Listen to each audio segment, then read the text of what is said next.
Saudara-saudari terkasih dalam Kristus, hari ini Kamis 20 Januari 2022 dalam pekan biasa kedua tahun C. Bacaan dibawakan oleh Yohanes Willy, Mazmur dilantunkan oleh Isabella, dan renungan ditulis oleh Stefanus Joko Triantoro. Selamat menekuni Sabda Allah.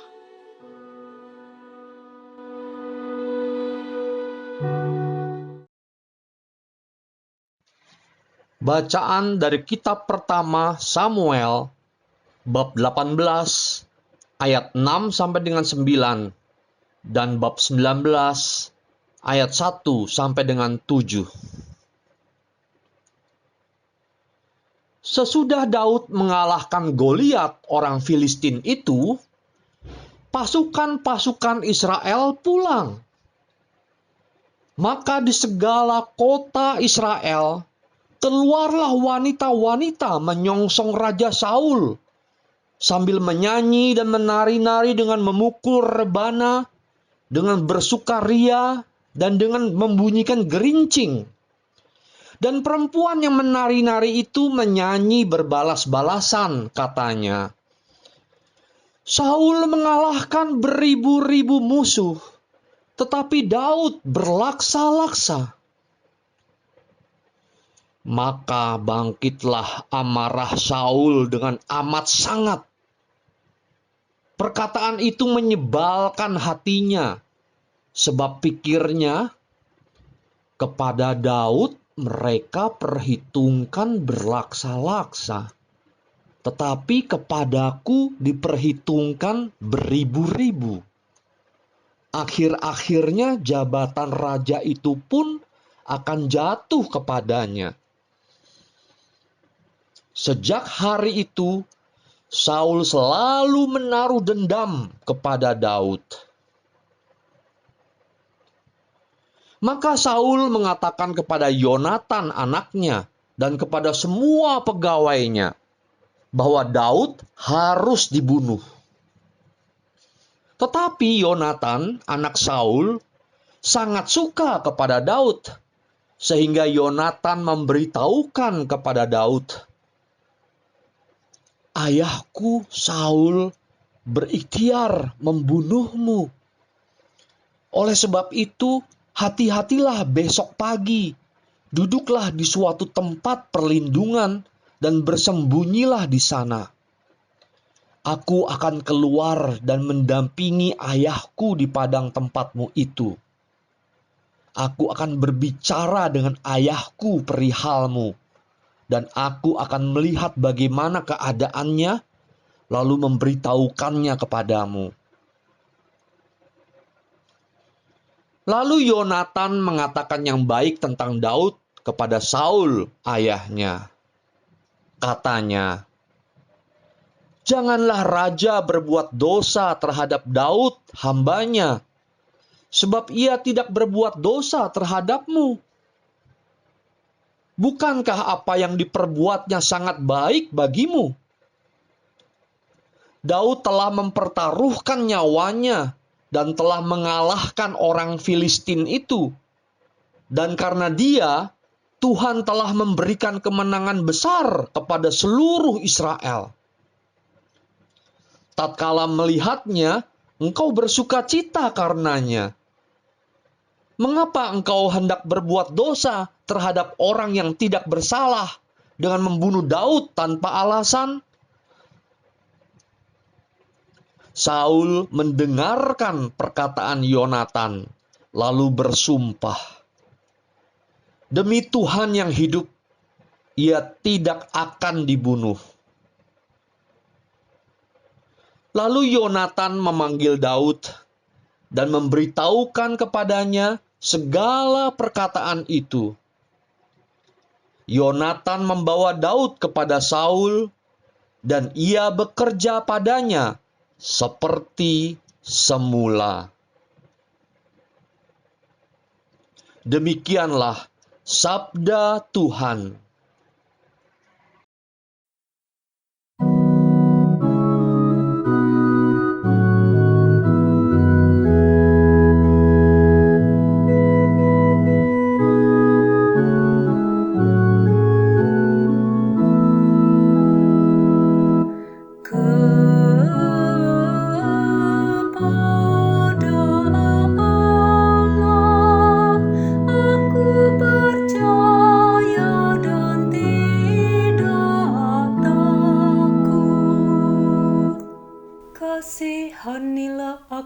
kepada Allah, sebab orang-orang menginjak-injak aku.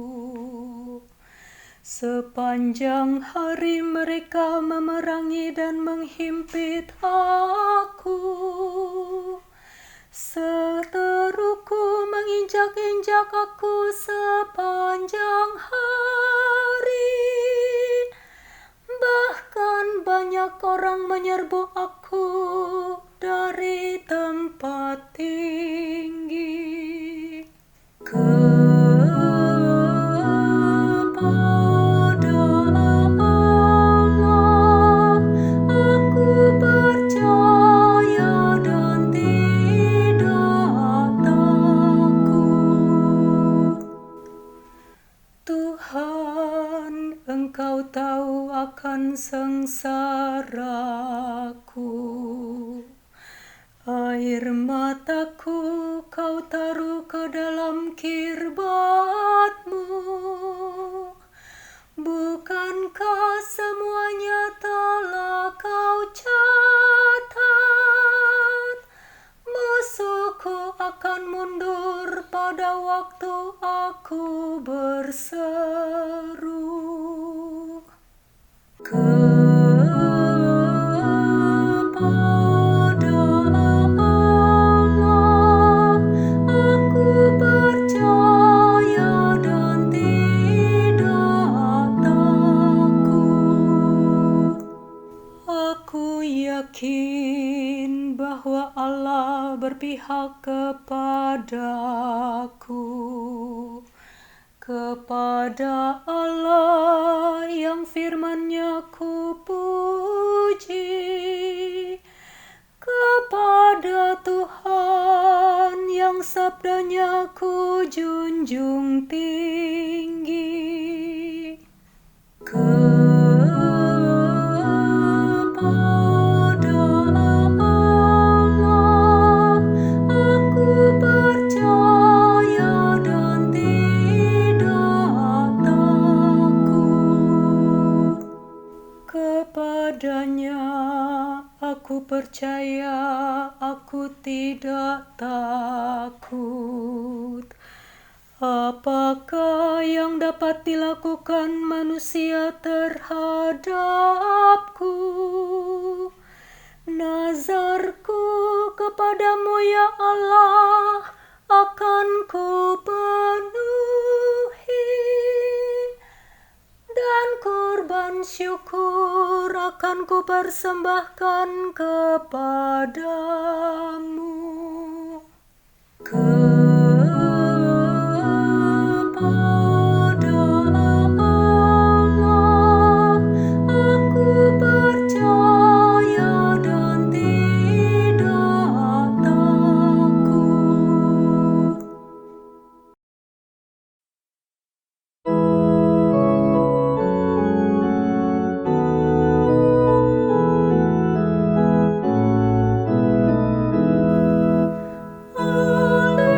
Alleluia, alleluia, alleluia. Penebus kita Yesus Kristus telah membinasakan maut dan menerangi hidup dengan Injil. Alleluia, alleluia, alleluia.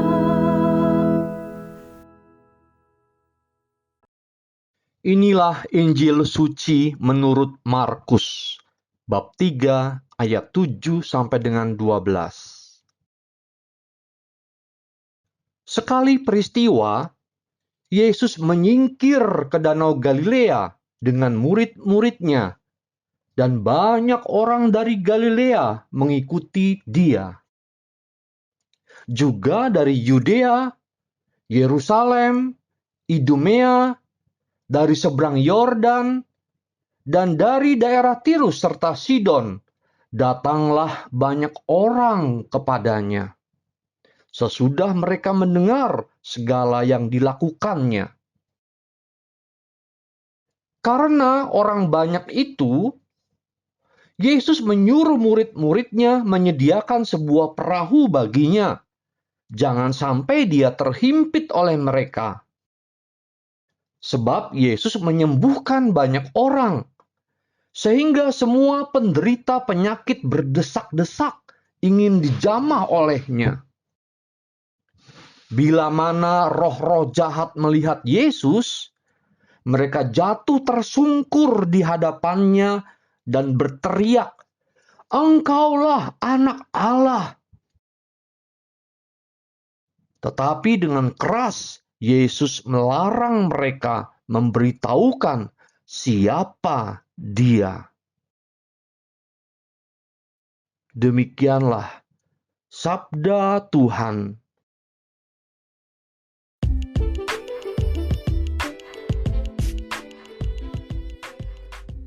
Yesus datang supaya kita tidak binasa. Renungan dibawakan oleh Serafina Pranadi.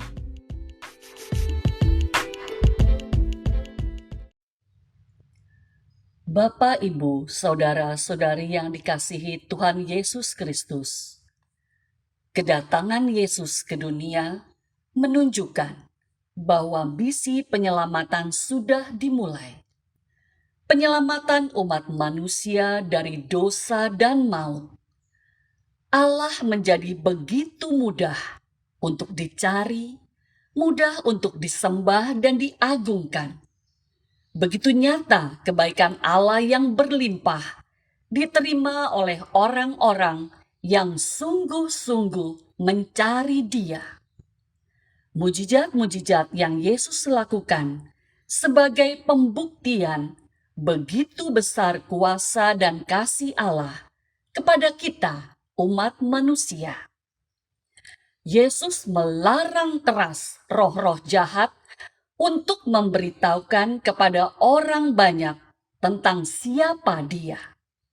Sebab saat itu Yesus tidak mau orang-orang Israel menganggap Yesus datang hanya untuk membebaskan mereka dari penjajahan bangsa Romawi.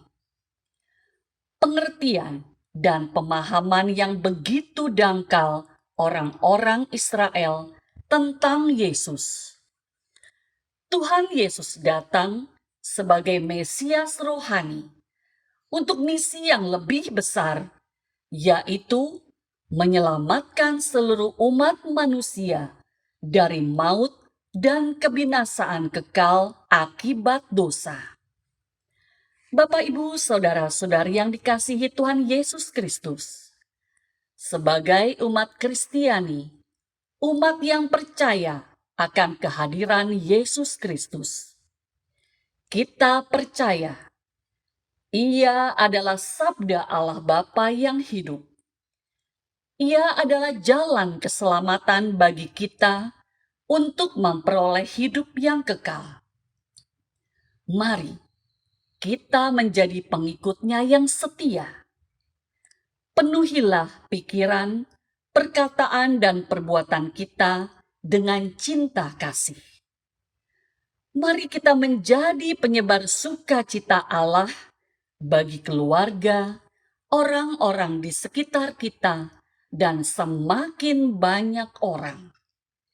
Supaya semakin banyak orang merasakan kasih Yesus Kristus. Marilah kita berdoa. Allah Bapa yang Maha Kuasa dan Kekal, begitu besar kasih-Mu yang Kau tunjukkan melalui kehadiran Yesus Kristus. Bimbinglah kami agar semua pikiran dan perbuatan kami semakin dipenuhi cinta kasih-Mu dan semakin mendekatkan diri kami kepadamu. Kemuliaan kepada Bapa dan Putra dan Roh Kudus, seperti pada permulaan, sekarang, dan sepanjang segala masa. Amin.